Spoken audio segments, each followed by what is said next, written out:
दोस्तों, नई दिल्ली में सफलतापूर्वक संपन्न हुए G20 शिखर सम्मेलन में भारत के लिए एक बड़ी आमद यह रही कि उसके संयुक्त राष्ट्र सुरक्षा परिषद का स्थायी सदस्य बनने की राह अब पहले से कहीं ज्यादा साफ और आसान नजर आ रही है। हालांकि उसमें अड़चने अब भी हैं, लेकिन इस सम्मेलन में चीन को छोड़कर सभी सदस्य देशों ने जिस तरह के सपोर्टिव बयान दिए और अफ्रीका से लेकर अरब तक कई देशों ने जिस तरह अपना पुराना स्टैंड बदलते हुए भारतीय दावेदारी का समर्थन किया, उससे लगता है कि भारत का वर्षों पुराना सपना अब ज्यादा दूर नहीं है।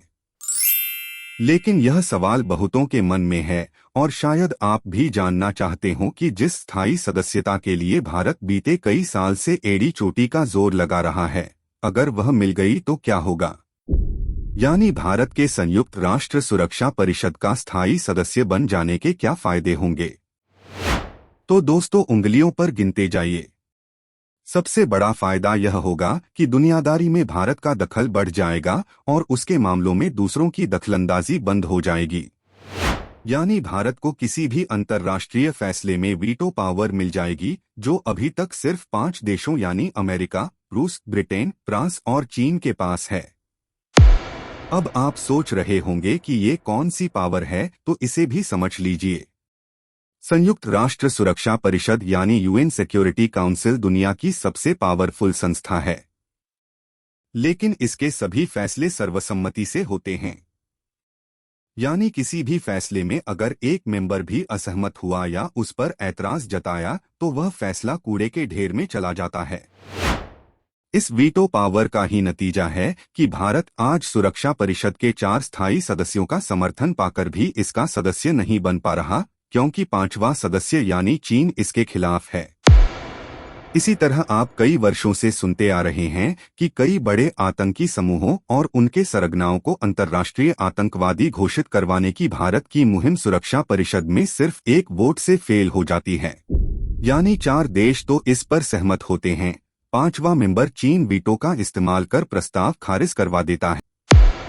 ऐसे में अब जब भारत के पास भी वीटो पावर होगा, तब चीन ऐसा दुस्साहस नहीं करेगा, और ऐसा किया तो भारत भी उससे जुड़े तमाम फैसलों में वीटो करके उसके मंसूबों पर पानी फेर देगा।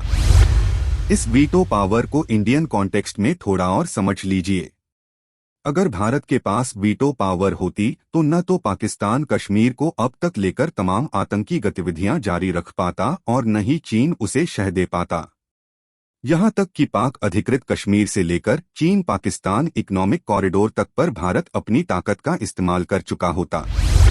तो दोस्तों, आज नेपाल, भूटान, बांग्लादेश, श्रीलंका जैसे भारत के करीबी देशों पर डोरे डालकर और उन्हें कर्ज के जाल में फंसाकर चीन जिस तरीके से हमारे ही इलाके में हमें घेरने में लगा है, वो सिर्फ इसलिए संभव हो पा रहा है कि भारत सिक्योरिटी काउंसिल का स्थायी सदस्य नहीं है।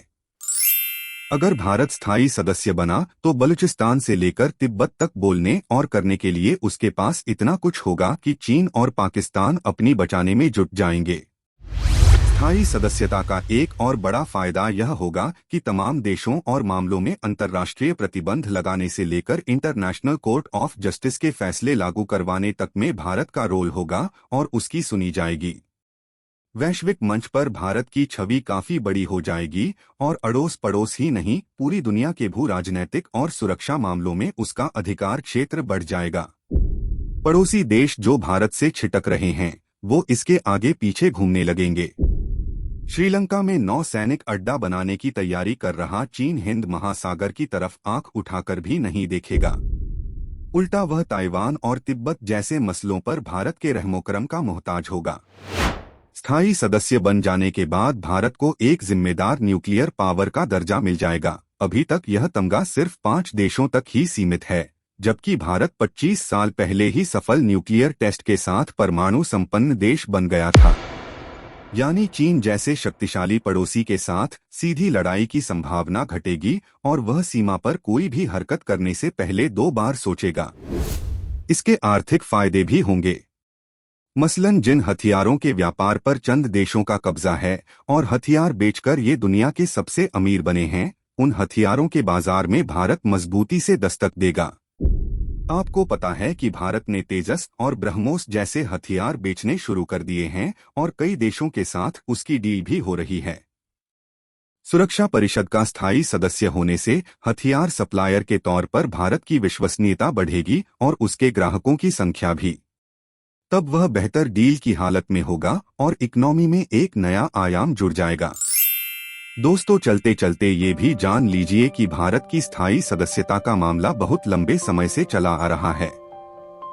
1963 में आखिरी बार सिक्योरिटी काउंसिल का विस्तार हुआ था, वो भी अस्थायी सदस्यों की संख्या बढ़ाने को लेकर, जो पहले 11 थे और तब 15 हो गए।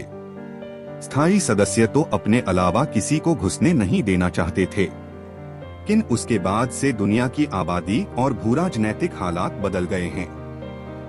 फ्रांस और ब्रिटेन जैसे स्थायी सदस्यों को पीछे छोड़कर भारत तीसरी सबसे बड़ी इकोनॉमी बनने की कगार पर है और उसकी ग्रोथ सबसे ज्यादा है।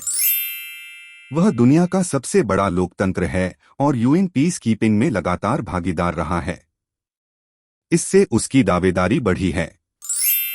पहले अकेले रूस ही भारत की स्थायी सदस्यता का समर्थन करता था, लेकिन अब अमेरिका, ब्रिटेन और फ्रांस भी खुलकर समर्थन करने लगे हैं। यानी इस राह में एक ही रोड़ा बचा है और वह है चीन। वो ऐसे कि भारत को स्थायी सदस्य बनने के लिए पहले तो संयुक्त राष्ट्र महासभा में 2/3 बहुमत चाहिए और दूसरा सिक्योरिटी काउंसिल के सभी 5 सदस्यों का समर्थन। महासभा में 2/3 बहुमत अब कोई समस्या नहीं है। पिछली बार अस्थायी सदस्यता पर वोटिंग में भारत को 2/3 से भी ज्यादा वोट मिले थे और अब तो अमेरिकी, अफ्रीकी और अरबी देश भी भारत के साथ खड़े दिख रहे हैं। तो आखिरी और एकमात्र बाधा है सिक्योरिटी काउंसिल के 5वें सदस्य चीन का समर्थन। लेकिन चीन का अड़ियल रवैया ज्यादा दिन नहीं रहेगा।